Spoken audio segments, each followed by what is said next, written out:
Sa Good Vibes Grapes, nagtubo sa anay basurahan sa kilid sang Baybay sa Barangay 1 sa Bacolod. Sinubala ang magdumdum nga sarang mangin vineyard ang kilid sang Baybay nga ginapatihan sadto o kung ginatipunan sadto sa mga basura. May report si Nico Delfin. Sa kilid sang Baybay sa Purok Bulinaw sa Barangay 1 sa Bacolod, masami nagatipo ng mga basura nga nagalabot sa baybay. Gani na paminsaran sadto sa mga barangay opisyales nga tampukan sang duta ang nagatambak nga basura agod mahimo ini sa isa ka hardin. Tinuig man ang nagligad kag ang anay basurahan ang nagserbe karon nga gulayan sang barangay. Pero magluwas sa mga utan kag kararuton, amat-amat karon nga nagadabong ang napatubo nga mga ubas sang barangay. Ginsilin ni punong barangay Cesar Rillos, ila lang gintilawan ang pagpatubo sang seedlings kasubong sang ubas nga ila na bakal online.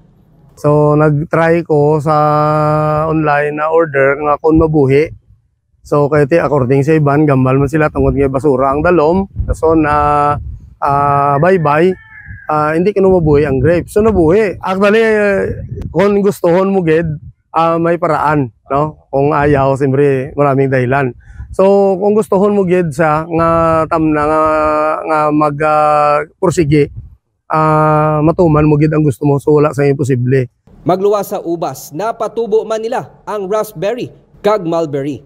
Nagapati si Rillos nga hindi malayong posibilidad nga sa ulihi may kaugalingo na nga vineyard ang Barangay 1. Gani plano niya nga mapalaparan pa ang gulayan sa kilid sang baybay nga hasta karon ginatipunan sang nagakaanod nga mga basura. Ang amon nga garden soil halini sa kanal.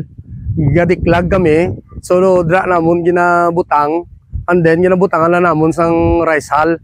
Ang rice hull na amon nga ginaimpon sa diklaging namon nga duta kung magmala na vermicast. Makapila na kabes nga nagbaton sang pasidungog ang barangay halin sa mga ahensya ng gobyerno na tungod sa nasuguran nila nga initiative. Sa karon mayara naman sila sang tilapia pond, kundiin ila ginapadamo kag gina-harvest ang mga tilapia kag koi fish nga gikan sadto sa water fountain sa Bacolod City Government Center. Ginapaabot sa barangay nga sa dalay nga pagtinguha kag suporta halin sa private kag government sector mas maging sustainable kag makahatag sang dugang nga palangabuhian ang natukod nila nga gulayan. Nico Delfin para sa DGCast Negros.